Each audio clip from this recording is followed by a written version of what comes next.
yes. Wow. You think there's more potential there than like replacing banks? Yes.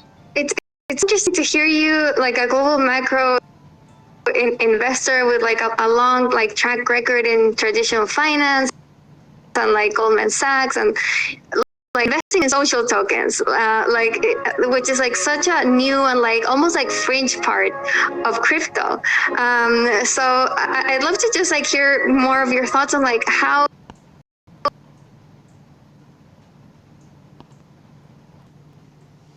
Welcome back to the channel. I hope you all are having a great day. So we're gonna try to shoot from my new studio, I guess I could call it. So not sure how the sound quality is gonna come out. We're gonna give it a try, see how that goes. But a very interesting video today. Today we're talking about the social token, and the social token now being this thing that could be as massive, way more massive than DeFi could ever imagine. In fact, this could make DeFi look like an elementary school case, right? Um, and we're going to get into today why that is. Um, First, I think we need to explain what the social token is. So, to understand the social token, this is something where the community is the value and the driving factor. They're generally broken down into about three components. What are these components? They typically start off with something like first, it could be a content influencer, it could be the individual, one person who has built up a community around them, similar to a YouTube personality, right? And what that means is they go on to tokenize this community, right? Depending on the size of the influence and subscriber count of the influencer, this could be very significant. We know one of the biggest content influencers ever was someone like PewDiePie, like 100 million subscribers, which would make him on par with any sizable uh, social media platform, right? We could then move on directly to the community itself, right? Now, this could be a business. This could be the New York Times, Disney, Amazon, anything like that. Any network with a large amount of customers that are able to extract value through these customers, and they can be tokenized, rebate programs, bonus programs, so on and so forth. And then, of course, we come to just the part of it where there may be platforms built, systems built, chains built to house this particular type of area of cryptocurrency, and through that they will be able to be a valuable cryptocurrency project in facilitating that. So this is very close to home, and many of you all who watch the channel, you're probably starting to get your wheels turning, in your head, and starting to connect the dots that Bitcoin MYK started off as what would probably be best defined as this type of version of Facebook meets Bitcoin meets universal basic income, right? Very, very interesting project, very ambitious project, a project that has been years now in the making, and a project that has started to grow.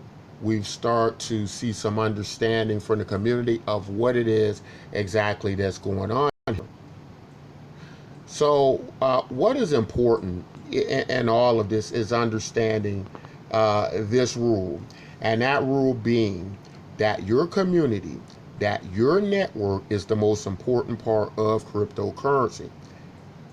We have had this debate with engineers, technology, and it has kind of led to the idea that technology always wins at the end of the day. But it is also very important, in some ways more important, to understand the very pivotal part of the community latching on and connecting to your project. Even if you look at something like Facebook, be that as it may, some people in this space think Facebook isn't a good platform, or that nobody should be on it, that doesn't make any sense. However, it really doesn't matter what we think. The fact remains, a large amount of people are still on Facebook. That shows the power of the network. Same as with many other mega social media platforms. So the differences are this. This is why this is so massive. If you look at something like DeFi or decentralized finance, you're generally oftentimes just speaking about the banking industry, the investment side of things, right? This makes up a very small population of end users, right? Not everybody is interested in their personal finance. Not everybody's out there trying to trade, make money, take advantage of DeFi. That is the great confusion with much of the cryptocurrency space. Now, Raoul Pal, as you got to see in the beginning of the video, he is a kind of the golden child of making these predictions, has a good track record of picking up on the next crypto trend. He says it's going to be social tokens. Now, he goes on to explain why and what gives it value. And as we just touched on, it's very easy to understand that if a network has millions of billions of people, consumers, products, that they're going to be able to take advantage of their user base. Some projects, platforms, businesses have millions to billions of users. The example Raoul Pal gives is something like the Disney Corporation, right? That has, I believe, an estimated about 3 billion members in this community. People who have been to Disney World, people who participate in Disney, right? Whether it be through the streaming service or through the theme parks, you name it. Now, the problem, what happens with Disney is that the same people who are members of their community have to be bought back through our advertising. As to say, when Disney wants to promote something, instead of going straight to their members, where do they go? They go out to social media, Facebook, advertising, and they have to respend that dollar. But if they had a community built up, say it was a social network, say it was a rebate service, a bonus site or something like that, where they tokenize users, right? To now use these tokens to get into Disney World, to use these tokens to purchase the Disney streaming service, then that would not only cut out the middlemen, the marketing and advertising firms, it would give the power back to Disney, and it will incentivize their member base. This is very important because many in cryptocurrency, instead of looking for use cases, have went on for years losing their money. When this channel has been presenting this very theme for almost the last 3 years, right? And the Bitcoin MYK project has grown slow and steady, which has been absolutely fine with us because we knew this would be a thing.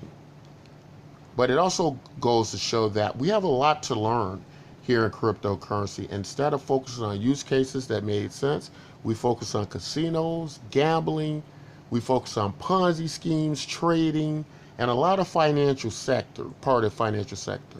Well, this is so much bigger than that because this involves every individual, every brand, every business just about out there that can tokenize their communities and make money. But now, that sounds simple enough in theory. This sounds like something anybody could have figured out, anybody could have used, right? Something that we figured out 3 years ago. But why didn't it take off? We're going to get into why that is. So the first part of this that we need to understand in cryptocurrency is we need to understand that in looking at something like Facebook, that I think also touched on this when they first came out with Libra coin. Facebook, 2.5 billion users. Now they have a cryptocurrency. They have the community to use their potential stable coins, so on and so forth. I believe they've now moved it on to a project called DM. We know they got a lot of pushback from Congress. We know they got a lot of pushback from international regulatory bodies for fear of what would happen. This will be no different going forward into the social token.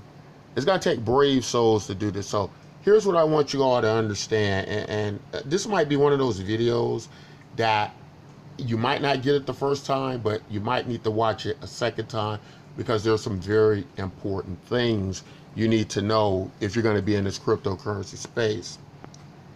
But the regulatory bodies are going to come out the woodworks at these projects.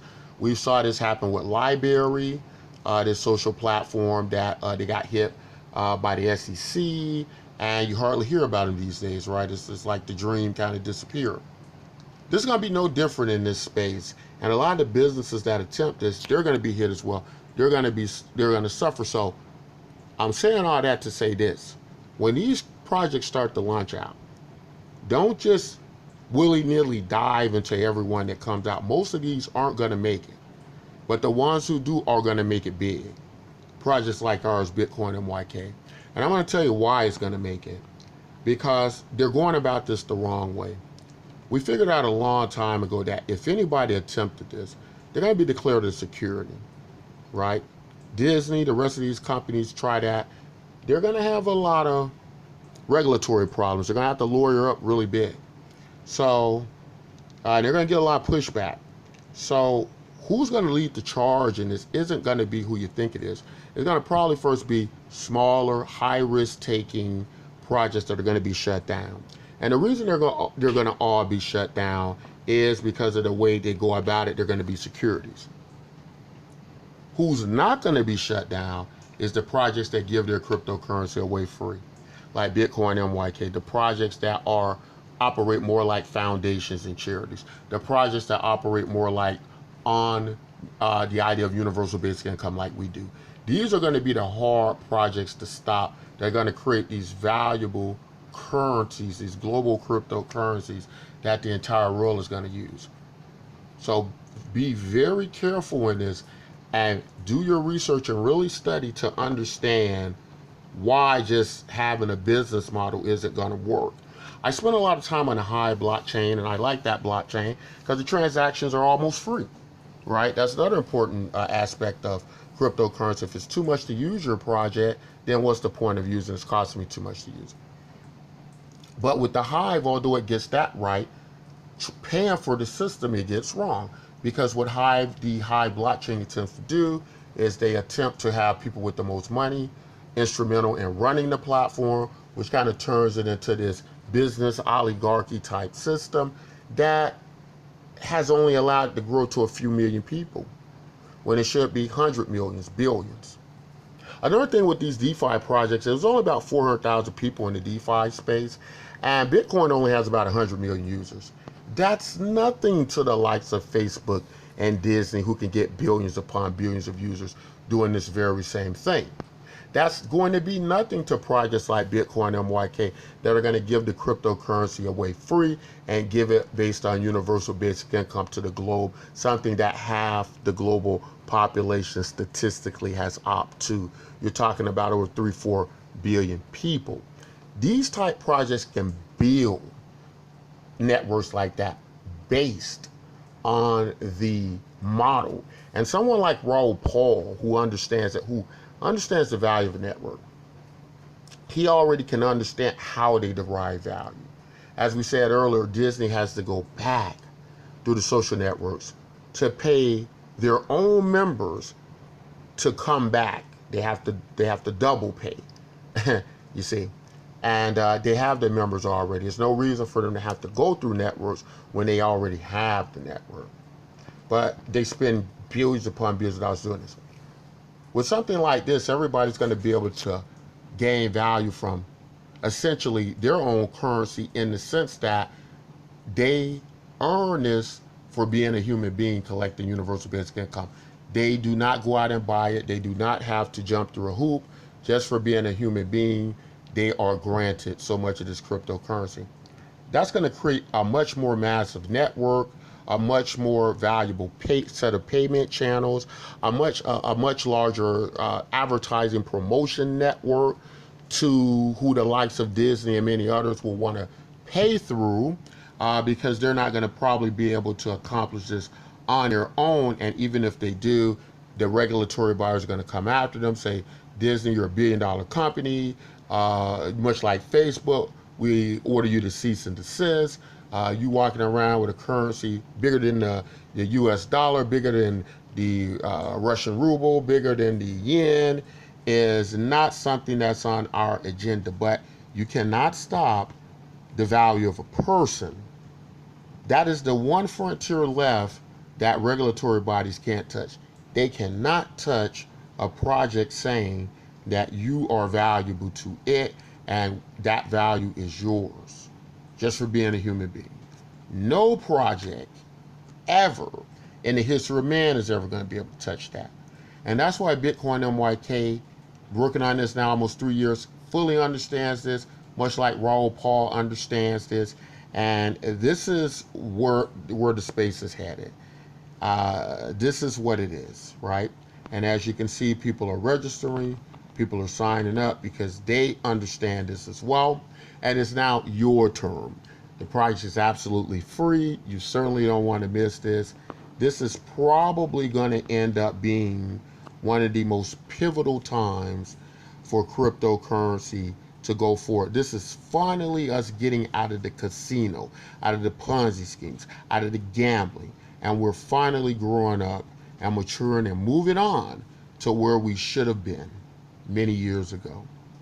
But better late than never, the Bitcoin MYK project will be one of those social tokens that lead the pack, that lead cryptocurrency out of the darkness. And I can't wait to be marching along down that road along with you all as we make this project work, right? I also want to say that although it is not required, that the projects I believe that are going to do best with this are going to be more like social media platforms, right? Now, there are cryptocurrency projects out there relying on the use of a charismatic leader. I hear a lot about Million Token, right? Speaking about this. And I really like Tech Lead, but the Million Token doesn't have a platform. It doesn't have the social engagement on the type of level that you want to attract and keep a network. And until it gets something like that, I don't, think it's going to be a big player. Now, it could end up doing that, but that will be a conversation when that happens. Right now, we have Bitcoin MYK that is doing that with an integrated wallet that's being traded on blockchains that have practically zero transactional fees. There is no competition in those type models. And there's going to be a many copycats that copy the Bitcoin MYK system, which is what we want, because this is what we want to do. We want to lead cryptocurrency out of the darkness and into a better way of doing things. That way we all win. But as long as we keep the casino open, as long as we allow for whales and oligarchies and people at the top of pyramids to run these projects, even looking at Bitcoin, where 87% of it is owned by only 1% of the network. Until we get away from that, the cryptocurrency space is going to remain stagnant. And it's only until we all start to copy these models and do these models that we're going to send the final blow to destroy many of the negatives that exist in cryptocurrency.